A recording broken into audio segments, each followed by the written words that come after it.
இப்ப இது வரைக்கும் சொன்ன ரூல் எல்லாம் சொல்லுங்க சார். யாராவது ஒருத்தங்க சொல்லுங்க. இது வரைக்கும் சொன்ன ரூல் யாராவது ஒருத்தங்க சொல்லுங்க. அப்படியே ஒவ்வொன்னா சொல்லுங்க. எப்படி புரிஞ்சிருக்கீங்களோ அப்படி சொல்லுங்க. சார் புதனுடைய ராகு கேது இணைந்திருத்தல் சார். ம் புதனுக்கு 1, 2, 5, 9ல ராகு கேது இருந்தாக்க அது 50% இருக்கும் சார்.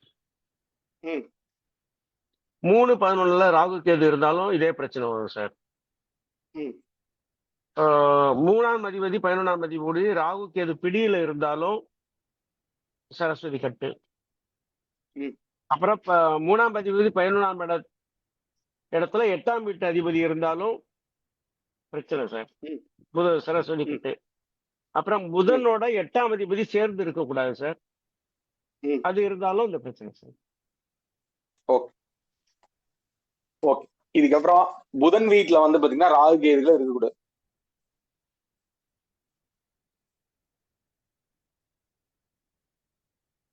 புதன் வீட்டுல ராகு கேது இருந்தாலும் இந்த பிரச்சனை வந்து பாத்தீங்கன்னா வந்துரும். புதன் வீட்டுல ராகு கேது இருந்தாலும் இது வந்து பாத்தீங்கன்னா ஒரு 50% 50 to 60% வந்து பாத்தீங்கன்னா கொடுக்கும்.